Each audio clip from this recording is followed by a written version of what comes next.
Kali ini aku melamar di sebuah pabrik benang. Pabrik benang ini mengolah kapas menjadi benang yang sudah jadi. Benang yang sudah jadi ini bisa digunakan untuk membuat baju. Jadi pabrik ini mengolah dari mentahan menjadi benang yang siap pakai. Awal aku bekerja di sana tidak terjadi hal yang aneh. Bahkan selama 3 bulan lancar-lancar saja. Shift masuk pagi atau siang, malam, tidak ada hal aneh yang terjadi. Tapi semua itu menjadi berubah ketika masuk ke bulan ketiga. Sebenarnya hari ini aku sedang sakit, tetapi kalau misalkan tidak masuk, masih banyak barang yang tidak akan terkejar. Jadi aku paksain aja untuk masuk. Memang sebelumnya aku juga sudah ke klinik. Jadi untuk stok obatnya udah ada. Nah akhirnya aku tetap paksain masuk untuk hari ini. Hari ini rasanya pundak sangat berat gitu. Entah kenapa kayak ada yang neken dari atas. Ya tapi namanya pekerjaan harus dipaksa tetap bekerja. Seniorku bertanya, lagi sakit ya? Aku pun menjawab, iya nih bang, gak enak badan. Kayaknya masuk angin deh. Terus si abangnya menyaut, ya udah istirahat dulu aja. Ntar balik lagi kalau udah enakan. Karena berhubung sebentar lagi sudah istirahat, maka aku teruskan lagi pekerjaannya. Jam istirahat pun telah tiba. Aku ke kantin untuk mencari makan. Sembari makan, aku jadi kepikiran, gimana kalau misalkan aku nanti istirahat ya selama setengah jam. Lumayan. Kalau misalkan setengah jam lebih dari cukup. Akhirnya aku selesai makan, terus ku datangi seniorku. Bang, nanti aku istirahat sebentar ya. Ya setengah jam lah. Kalau misalkan udah selesai tolong bangunin ya. Aku beristirahat di belakang mesin. Terus seniorku bilang, oh ya udah, pokoknya hati-hati kalau di situ. Mending istirahat di musola aja, kata seniorku. Aku pun menuju pabrik. Nah, di belakang mesin ini ada tumpukan kardus, dan di sana ada beberapa bantal yang dibuat untuk tidur karyawan yang lain. Memang tempat ini digunakan untuk istirahat sementara oleh teman-temanku. Nah, di sini aku pun tiduran. Sewaktu tiduran, aku merasa seperti ada orang yang mengobrol di belakang. Aku kan mengarah ke tembok. Nah, di belakang itu seperti ada orang yang mengobrol. Perasaan gak ada orang, tapi kok ada orang yang mengobrol ya? Mungkin ini hanya sugesti, pikirku. Sepersekian menit, aku sudah memejamkan mata, dan aku mulai terlelap. Tiba-tiba, kardus di gudang jatuh. Aku sempat berpikir, mungkin kucing. Atau mungkin ada teman-teman yang lain. Kutunggu sebentar, jatuh lagi. Seketika aku berdiri dan ingin menghampiri suara tersebut. Aku pun menuju ke sumber suara. Memang di gudang ada tisu yang digunakan untuk mengelap teman-teman. Nah, bagian gudang ini kan gelap ya. Gelap dan tisu warnanya putih. Nah, di situ tisunya kulihat terlihat berhamburan. Berhamburan ke sana kemari. Tapi ada sebuah tisu yang kulihat melayang-layang. Apa ini cuman mimpi ya? Pikirku. Kulihat lagi tisu yang melayang-layang itu. Dan sewaktu ku perjelas, ternyata itu adalah kuntilanak. Dia melayang-layang ke sana kemari dan rambutnya menjuntai ke bawah. Sewaktu aku mulai tersadar, kuntilanak ini lambat laun menghilang. Dia menghilangnya bukan masuk ke dalam tanah, tetapi melainkan menembus tembok yang ada di sebelah. Sontak aku pun berlari. Dan sewaktu keluar dari ruangan tersebut, aku ketemu dengan senior. Bang, tolong temenin di dalam dong. Ucapku yang waktu itu masih deg-degan. Di situ aku masih diam, gak cerita kenapa, kok aku bisa kayak gini. Ya udah, ayo aku temenin, kata si seniorku. Kami pun masuk kembali ke dalam ruangan, dan kulihat di sana sudah tidak ada lagi sesosok kuntilanak. Kalau diingat-ingat kembali, memang itu terlihat sangat jelas. Dia melayang ke sana kemari, seperti ingin menunjukkan eksistensinya. Di dalam hati, aku hanya bisa mengucap istighfar. Karena memang ini adalah awal kejadian aku melihat hal yang seperti itu. Ya udah, istirahat lagi sana. Mumpung masih jam segini, nanti kalau misalkan udah ya agak lama lah, ku bangunin ya. Sebenarnya aku sendiri merasa sungkan dengan seniorku.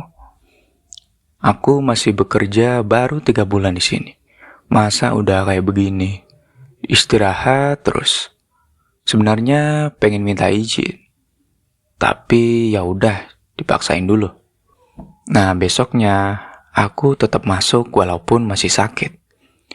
Di sini badanku terasa panas dan pundaknya juga terasa berat. Entah penyakit apa ini.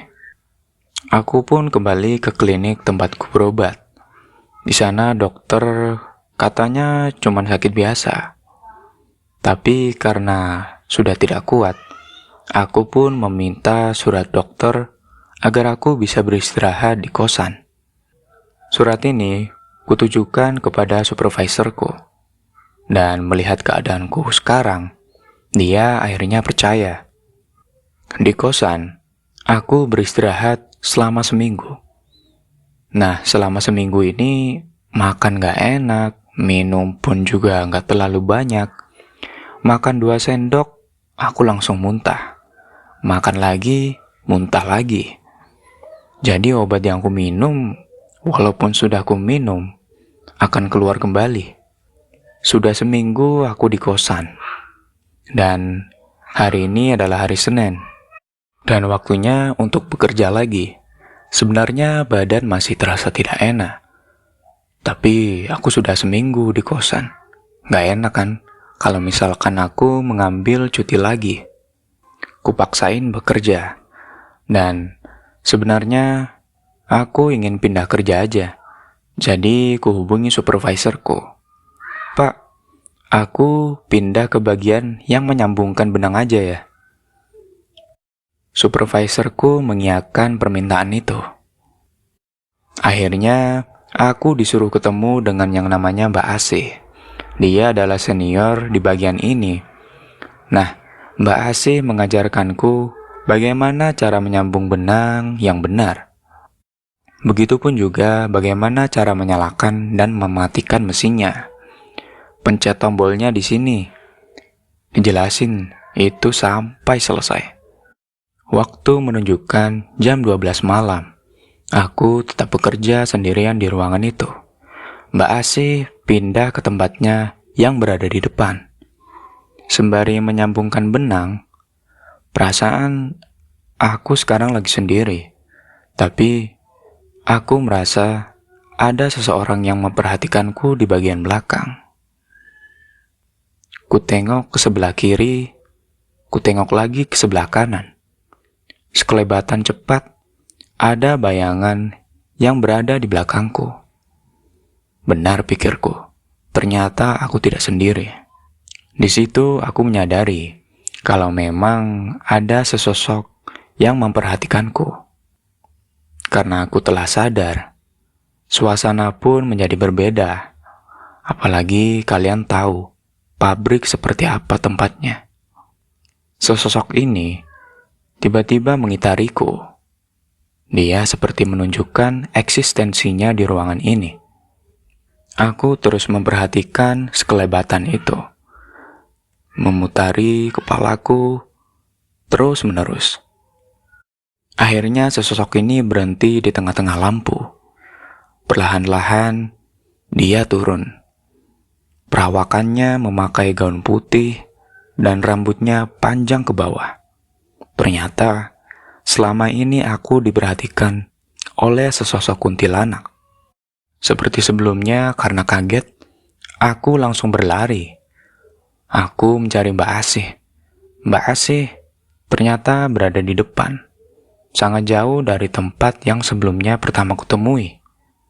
Di sini aku bilang ke Mbak Asih, "Mbak, hari ini aku nggak kerja dulu deh. Jadi aku pulang ke kampung halaman aja ya." Lah, terus kerjaan yang tadi gimana? Ya, pokoknya ini Mbak, aku bilang ke supervisor aja untuk cuti. Aku pun menemui supervisorku dan bilang kalau ingin pulang ke kampung halaman. Di sini supervisorku membolehkanku untuk pulang ke sana. Terus pulangnya pakai apa? Sakit begini kok pulang? Ini Pak, nanti saya dijemput sama abang saya. Nanti bisa tuh dijemput di kosan atau enggak di sini. Karena merasa sudah tidak kuat, aku menelpon abangku yang ada di kampung. "Bang, tolong jemput di sini dong. Aku lagi nggak enak badan nih." Padahal, aku belum menceritakan apa yang kualami di pabrik hari ini dan sebelumnya. Tiba-tiba abangku menyaut, "Kamu digangguin ya? Sama sosok cewek kan?" Kata si abangku. Memang abangku mengerti tentang hal yang seperti ini. Nah, di situ sebenarnya aku tidak terlalu heran. Aku pun dijemput dengan abang bersamaan dengan naik motor. Sesampainya di kampung halaman, di sana kan ada abah. Abah sendiri juga mengetahui hal yang seperti itu. Aku menceritakan semuanya ke abah. "Bah, aku digangguin sama sesosok cewek. Dia udah nampakin dirinya sebanyak 2 kali, dan penampakannya benar-benar jelas." Mendengar hal itu, Abah hanya tertawa. Dia mengatakan kalau di pabrik memang biasa ada hal seperti itu. Belum lagi kalau pemilik pabrik itu menggunakan pesugihan agar pabriknya menjadi lancar. Ya, memang sebagai karyawan pabrik, aku sendiri sering mendengar cerita tentang pesugihan yang ada di pabrik lain. Nah, balik lagi kepada Abah. Di sini aku masih mengobrol dengan si Abah. "Ya udah, nanti Abah kasih air doa ya. Tolong diminum, terus dibuat mandi sedikit." Dibuat mandi sedikit tuh maksudnya air sisa yang kamu minum ditaruh ke bak mandi. Nah, itu nanti dibuat mandi ya. Aku mengiyakan ucapan si Abah. Di sini setelah melakukan semua yang disuruh Abah, aku mulai enakan untuk makan dan minum. Badan pun juga tidak terasa berat lagi. Karena sudah enakan, aku kembali ke kosan dan menghubungi supervisorku. Di sini aku menghubunginya via telepon. "Pak, besok aku masuk lagi ya. Udah enakan soalnya." Supervisorku bilang, "Oh iya, oke.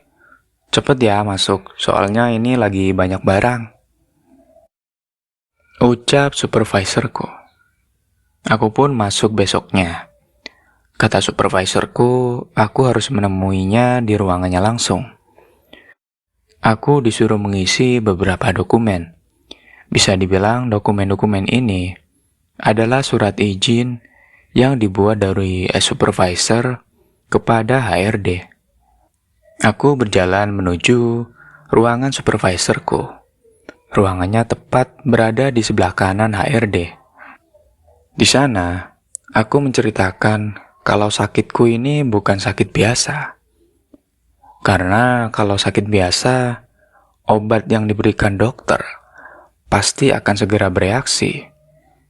Tetapi selama seminggu mengkonsumsi obat itu, tidak ada kesembuhan yang terjadi di dalam tubuhku. Makanya aku berani pulang kampung untuk mengeceknya langsung kepada Abah. Oh, jadi kamu sakitnya memang bukan hal yang biasa ya? Ya, mau gimana lagi? Namanya juga pabrik. Memang tempatnya kayak gini. Kalau nggak mau kayak gitu, ya jangan kerja di pabrik, ucap supervisorku. Supervisorku ingin menceritakan beberapa cerita. Kalau dia sendiri pernah mengalami hal yang sama seperti aku. Kejadiannya waktu itu, dia meninggalkan suatu barang, dan jam menunjukkan sekitar jam 11 malam. Rencananya, barang itu digunakan untuk mengerjakan tugasnya di rumah. Daripada di pabrik, dia sudah jenuh, jadi dia berencana untuk mengerjakannya di rumah. Singkat cerita, dia sudah sampai di ruangannya. Dia pun mencari barang-barang yang dicarinya. Nah, di sini barangnya seperti tidak ketemu. Padahal, kalau diingat-ingat lagi, dia naruhnya benar di mejanya. Setelah mencari-cari di sekitaran ruangan, ternyata barang yang dicari berada di pojok ruangan. Nah, di sini mulai aneh. Harusnya barang ini ada di meja. Kan hal wajar kalau sebuah flash disk biasanya kalau enggak setelah dipakai pasti ditaruh di meja atau di laci. Tapi ini barangnya berada di pojokan. Dia menghampiri barang itu, menunduk dan mengambilnya. Sewaktu mendangak ke atas, dia melihat ke tembok. Di pojokan tembok, di situ ada wajah yang tiba-tiba keluar dari tembok. Wajah itu memiliki kulit yang terlihat rusak. Kulitnya seperti banyak benjolan dan banyak darah yang bercucuran dari mata dan juga hidung. Padahal itu semua ditutupi oleh rambut panjangnya, tapi masih terlihat jelas. Seketika, supervisorku berlari dan menutup pintu yang tadi sudah dibukanya. Dia lari kocar-kacir sampai ke pos satpam. Dia tidak menceritakan tentang apa yang dia lihat di ruangannya. Sesampainya di pos satpam, bukannya satpam malah membantu, tapi mereka malah ketawa-ketawa. Satpam tersebut bilang kepada bapak supervisor, "Pak, sudah pak, tenang. Bapak sudah sampai di sini kok. Memang di area pabrik biasa hal seperti itu. Apalagi jam malam. Ya, namanya juga kita hidup berdampingan, Pak," ucap si satpam. Nah, dari cerita ini aku menjadi tahu kalau bukan aku aja yang mengalami hal yang seperti itu. Ternyata supervisorku sendiri mengalaminya.